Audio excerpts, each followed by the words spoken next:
Si ves los periódicos hoy, dices, ¿en dónde estamos en materia económica? Tomo El Economista, el PIB cae más de lo esperado. La nota principal del Financiero reportan una mayor caída de la economía en el tercer trimestre. En Reforma se fugan 1,147% más de capitales y le podríamos seguir.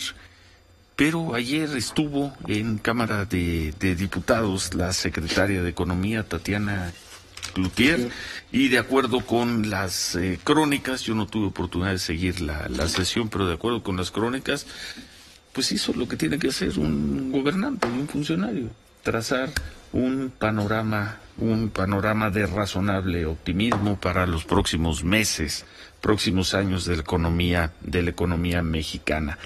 ¿Qué te queda de esa comparecencia y del trazo que está haciendo el gobierno para para lo que viene de nuestra economía en el finales de este año y para el 2022? Ildefonso Guajardo, ex secretario de Economía del Gobierno Federal, hoy diputado del PRI. Gusto en saludarte siempre, Ildefonso. Buenos días. Buenos días, Ciro. Qué gusto saludarte. Pues mira, fundamentalmente creo que lo que más preocupa es que a mitad de esta administración el margen de maniobra en muchos frentes se nos ha reducido. Siempre he dicho desde el inicio de esta administración, siempre hay que dar el beneficio de la duda a quien inicia un proyecto, y al inicio yo siempre resalté que había 3 anclas que al menos garantizaban la estabilidad financiera: el haber reconocido los compromisos de acuerdos internacionales económicos de México con el mundo es uno de ellos, el respeto a la autonomía del Banco de México es otro, y sin duda la aversión que tiene el presidente a desequilibrios fiscales, que al menos se ha reflejado incluso en el peor momento de la pandemia, pues de alguna manera mandan algunas señales de estabilidad a los mercados. Lamentablemente, en esos 3 frentes el margen de maniobra se acota.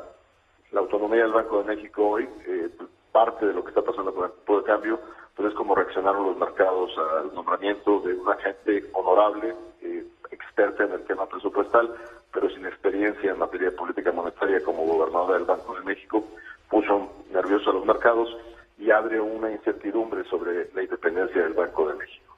En segundo lugar, el tema de haber estrechado o reducido los márgenes de maniobra en el presupuesto frente a una posible caída de la inversión que pueda afectar la expectativa de ingresos tributarios, y básicamente el uso de la mayor parte de los fondos que servían para estabilización, pues nos pone en una situación de poco margen de maniobra del ejercicio presupuestal del 2022.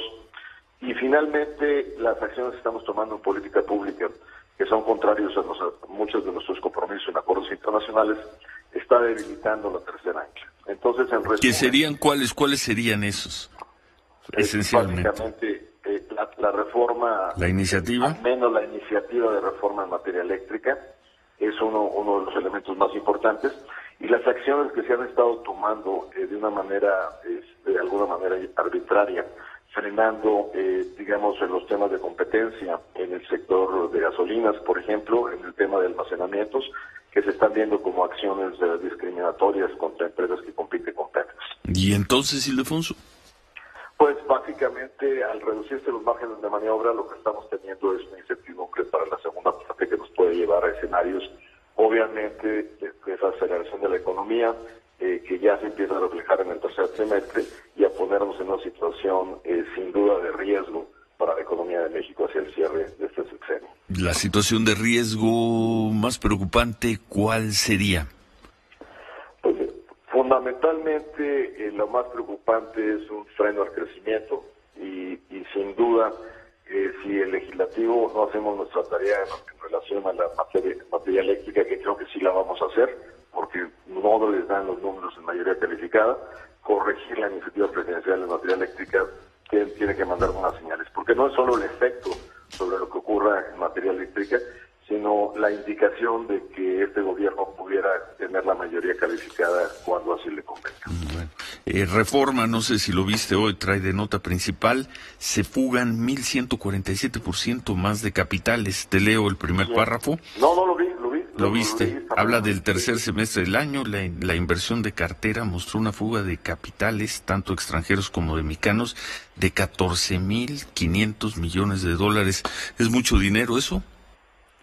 Sí, sin duda cuando ves la serie histórica, o sea, creo que referían que teníamos casi 12 años de que no había ese nivel de, digo, un periodo de tiempo bastante amplio, no recuerdo el número de años que no había ocurrido este movimiento de capitales.